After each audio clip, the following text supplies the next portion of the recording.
તો આ તરફ સૌરાષ્ટ્રમાં પણ અવિરત જોવા મળ્યું છે બરબાદીનો મંજર। ત્યારે ભારે પવન સાથે વરસાદથી અમરેલીના રાજુલામાં બરબાદી।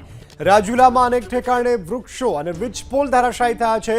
ભારે પવનથી રહેણાંક મકાનમાં સોલાર પ્લેટ ઉડી ગઈ છે। કેટલીક દુકાનોમાં પાણી ઘૂસતા નુકસાની સહન કરવાનો વેપારીઓને વારો આવ્યો છે। અમરેલીના રાજુલાના આ દ્રશ્યો અમે આપને બતાવી રહ્યા છીએ। તો અમરેલીના રાજુલાના ગ્રામ્ય વિસ્તારમાં ધોધમાર વરસાદ। રાજુલાના ડુંગર ગામ નજીક ધોધમાર વરસાદ પડ્યો છે। ડુંગર ગામની બે નદીઓમાં આવ્યું છે પૂર। ભર ઉનાળે નદીઓમાં પૂરની સ્થિતિ જોવા મળી છે।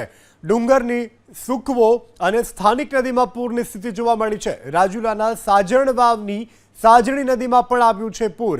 તો કમોસમી વરસાદને કારણે ઉપરવાસમાં પડેલા ભારે વરસાદથી ડુંગરમાં આવેલી જે નદી છે તે બે કાંઠે વહેતી થઈ છે। ડુંગરમાં આવેલી નદીમાં આવ્યું છે ઘોડાપૂર।